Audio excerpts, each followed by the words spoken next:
Monsieur le ministre, je souhaite vous alerter sur la rémunération des agriculteurs. Tous conviennent que la loi Égalim a amélioré les relations entre les agriculteurs, les industries agroalimentaires et la grande distribution, posant les bases d'une négociation plus juste pour ceux qui fournissent la matière première agricole. Force est de constater cependant que la marche en avant des prix a fait long feu, stoppée net par la crise sanitaire et la hausse des coûts de production. Aujourd'hui encore, la France s'enorgueillit de son poids agricole au sein de l'Europe. Mais elle n'assure pas à tous ses agriculteurs un salaire décent au regard de l'investissement humain engagé, celui de toute une vie bien souvent au prix de leur vie. Les agriculteurs restent encore aujourd'hui la profession la plus exposée à la pauvreté. Un paradoxe, le paradoxe du céréalier et des producteurs de lait sans blé.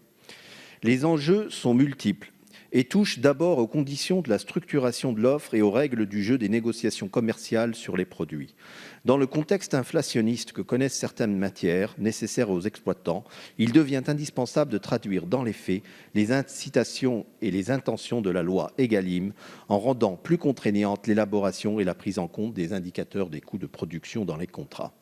C'est entre autres l'objet de la proposition de loi du député Besson-Moreau et que je soutiens, qui instaure des contrats pluriannuels de 3 ans avec une plus grande transparence du coût d'achat de la matière première agricole par l'industriel et vise à en consacrer le caractère non négociable avec les grandes surfaces.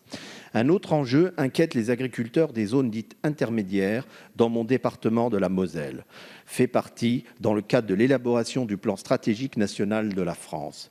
Ils craignent en effet, et les manifestations d'il y a quelques jours en témoignent, de subir en plus des contraintes liées au prix du marché international qui pèsent sur leur filière de polyculture et d'élevage.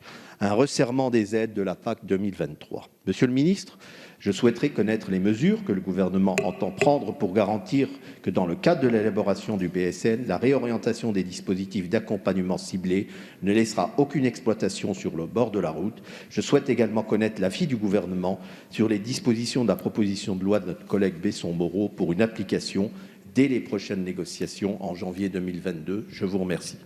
Merci.